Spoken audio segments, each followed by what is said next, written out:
कुछ दिनों पहले पाकिस्तान से बयान आया था कि 160 परमाणु हथियार हैं, अब 130 हो गए हैं। जंग शुरू होते होते पाकिस्तान खाली हो जाएगा क्या?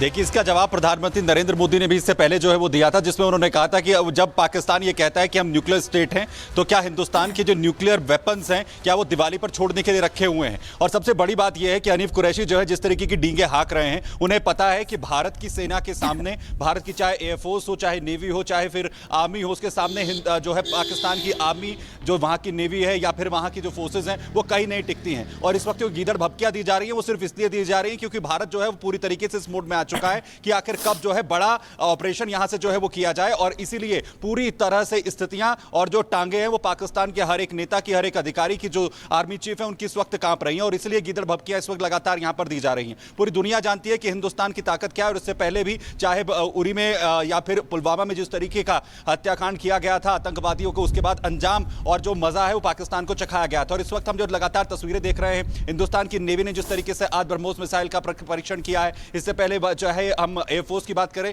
तो आक्रमण जो एक्सरसाइज है वो की गई है। और दूसरी तरफ एलओसी पर लगातार पूरी तैयारियां भारतीय सेना की यहां पर साफ तौर पर देखने को मिल रही हैं, जिसके बाद से पाकिस्तान के अंदर खलबली मची हुई है। ईरान तक के लिए जो है वहां के जो नेता हैं वो हाथ जोड़ रहे हैं कि भारत के साथ बात कर स्थितियों को संभाला जाए, क्योंकि इससे पहले भारत ने अभी तक के जो स्ट्रैटेजिक मूव अपनाए हैं उसके बाद पाकिस्तान को यह समझ आ गया है कि इससे पहले का जो भारत था और आज का 2025 का जो भारत है उसमें धरती आसमान का फर्क आ चुका है। और भारत में तो जमीन आसमान का फर्क आ चुका है सुमित, लेकिन हनीफ अब्बासी के बयान के मुताबिक पाकिस्तान जहां था वहीं है और आने वाले समय में भी वहीं रहेगा।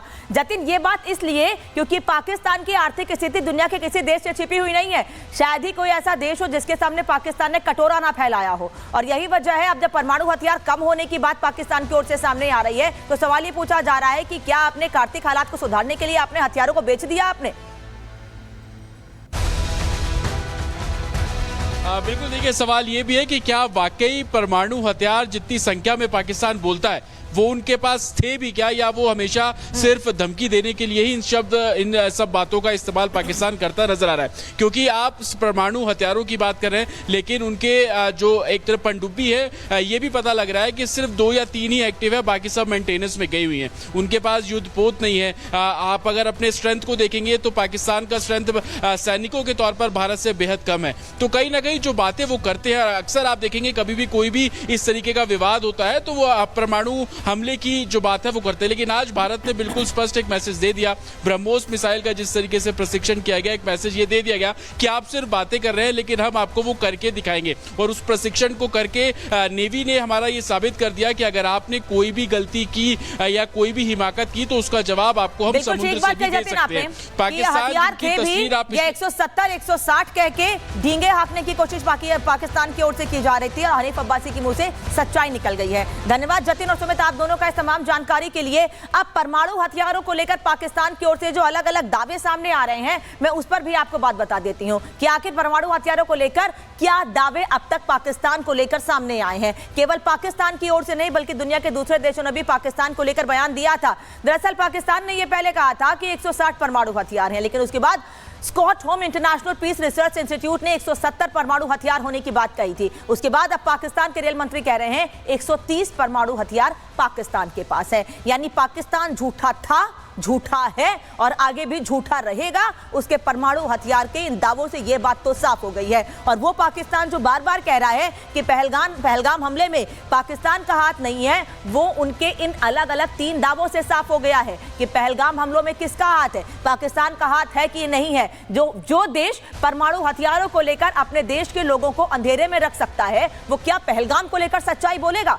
क्या जिसने हमले कर रहे हैं उसको लेकर सच बोलेगा? ये सबसे बड़ा सवाल है, क्योंकि पाकिस्तान ने आज तक शायद ही कभी सच बोला हो। एक बड़ी खबर आपको बता दूं, रक्षा मंत्री राजनाथ सिंह और सीडीएस अनिल चौहान के बीच बैठक हुई है। सीडीएस अनिल चौहान ने राजनाथ सिंह को हालात की जानकारी दी है। करीब 40 मिनट तक रक्षा मंत्रालय में यह बैठक चली है। जो हालात हैं उसको लेकर अनिल चौहान ने रक्षा मंत्री को जानकारी दी है। सीडीएस अनिल चौहान और रक्षा मंत्री राजनाथ सिंह के बीच यह बैठक हुई है। लंबे समय तक बैठक में चर्चा हुई है। सीडीएस ने रक्षा मंत्री को पूरे हालात की जानकारी दी है, क्योंकि लगातार अलग अलग जगहों पर अधिकारियों से बातचीत की जा रही है, मुलाकातों का दौर जारी है। पिछले दिनों सेना प्रमुख भी पहलगाम गए थे और कश्मीर में अलग अलग जगहों का दौरा किया था और उसके बाद सीडीएस को जानकारी दी गई और सीडीएस ने रक्षा मंत्री को इसकी जानकारी दी है।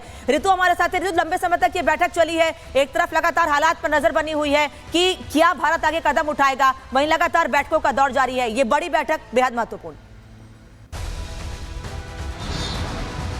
बिल्कुल अनामिका, आपने ठीक कहा है और ये बैठक इसलिए भी अहम हो जाती है क्योंकि यहाँ पर जिस तरीके से हम देख रहे हैं लगातार जिस तरीके से हाई लेवल मीटिंग चल रही है, खाका तैयार किया जा रहा है पाकिस्तान के खिलाफ, जो गीदड़ भपकियां देता रह रहा है और हर समय गीदड़ भपकियों की जो उनकी जो कतार है वो लगातार सामने आ रही है। हनीफ अब्बास को लेकर के आप जिस तरीके से जानकारी दे रही थी वो भी हम देख रहे हैं और इसके साथ साथ अभी देखिए सीडीएस अनिल चौहान पहुंचे हुए थे। 40 मिनट से ज्यादा तक ये मीटिंग चली है और इस वक्त भी मैं मौजूद हूँ डिफेंस मिनिस्टर राजनाथ सिंह के घर के बाहर ही, जहां पर ये मीटिंग हुई है। हालांकि मीटिंग पूरी हो चुकी है, तमाम जो जानकारियां हैं वो सीडीएस ने साझा की है रक्षा मंत्री के साथ और किस तरीके से इसको रिवर्ट बैक करना है, यानी कि इसका जवाब कैसे देना है, किस तरीके से रणनीति रहने वाली है, इसको लेकर के विशेष तौर पर यहाँ पर गहन चर्चा की गई है। एक खाका, एक पूरा प्लॉट तैयार किया जा रहा है। हम देख रहे हैं लगातार रक्षा मंत्री हो, चाहे गृह मंत्री हो, चाहे प्रधानमंत्री हो, समय समय पर उनकी जो प्रतिक्रियाएं सामने आ रही है ये दिखा रहा है, ये दर्शा रहा है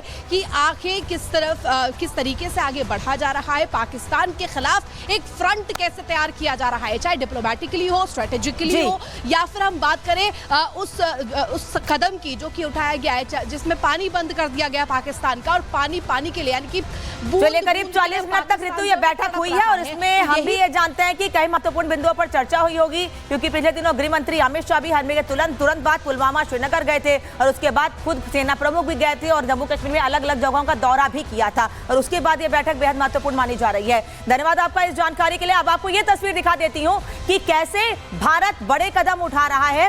भारत बड़े कदम उठा रहा है उन आतंकियों को खत्म करने के लिए जिन्होंने जम्मू कश्मीर में अलग अलग जगहों पर लोगों में डर पैदा किया है, जम्मू कश्मीर का माहौल खराब किया है। पुलवामा की तस्वीर आप देख रहे हैं इस वक्त, जहां आतंकी का घर जमींदोज किया गया है। बांदीपुरा और शोपिया की तस्वीर आपको दिखा रहे हैं। बांदीपुरा में जमील अहमद के घर पर कार्रवाई की गई है, वहीं आमिर नजीर का घर और जमील अहमद का घर, वहीं आसिफ साफी के घर को भी जमींदोज कर दिया गया है। अदनान सैफी के घर को जमींदोज कर दिया गया है। 3 तस्वीरें इस वक्त आप देख रहे हैं, लेकिन इन 3 तस्वीरों के अलावा भी लगातार जिस दिन से यह हमला हुआ है उसके बाद से लगातार भारतीय सेना क्या कार्रवाई कर रही है वो भी आपको हम दिखा रहे हैं। सर्च ऑपरेशन जारी है, केवल पहलगाम में ही नहीं बल्कि जम्मू कश्मीर में अलग अलग जगहों पर, गांवों में जाकर, घरों में जाकर सर्च ऑपरेशन जारी है। तलाश उन लोगों की भी की जा रही है जो आतंकवादियों को सपोर्ट कर रहे हैं। इस दौरान उन लोगों को गिरफ्तार भी किया गया है, उनके पास से हथियार तक बरामद किए गए हैं। जिन लोगों पर आरोप है कि वो आतंकियों का साथ देते हैं, उनको समर्थन देते हैं। वहीं दूसरी ओर एक तरफ लगातार कार्रवाई जारी है, वहीं दूसरी ओर सेना जो कदम उठा रही है उसको लेकर आतंक के आका कैसे कांप उठे हैं ये भी आपको बता रही हूं। आतंकियों पर सेना का प्रहार लगातार जारी है। घाटी में आतंकियों के घर को तबाह कर दिया गया है। अब तक 10 कुख्यात आतंकियों के घर ध्वस्त किए गए हैं। कश्मीर में कुल 14 लोकल आतंकी एक्टिव हैं, जबकि टीआरएफ और लश्कर के नेटवर्क पर चोट की गई है, जो हमने दिखाया आपको कि आतंकियों के घर पर कैसे कार्रवाई की गई है। सेना के एक्शन में OGW भी खौफ में है, यानी जो ऑन ग्राउंड वर्कर्स हैं, आतंकियों के ऑन ग्राउंड वर्कर्स हैं, वो भी खौफ में हैं। जो उनको मदद पहुंचाते हैं, जो उनको तमाम जानकारियां देते हैं, उनमें भी डर का माहौल है, क्योंकि उनके घरों तक जाकर सेना के जवान, हमारे सैनिक लगातार सुरक्षा बल कार्रवाई कर रहे हैं। वो ऑन ग्राउंड वर्कर्स जिन पर हमेशा से आरोप रहा है कि वो मदद करते रहे हैं आतंकियों की, और ये बात केवल पहलगाम हमले में ही नहीं बल्कि बार बार ये कहा जाता रहा है कि बिना ग्राउंड सपोर्ट के, बिना स्थानीय लोगों की मदद के किसी तरह के हमले को अंजाम नहीं दिया जा सकता है। और पहलगाम में तो कम से कम ये बात बिल्कुल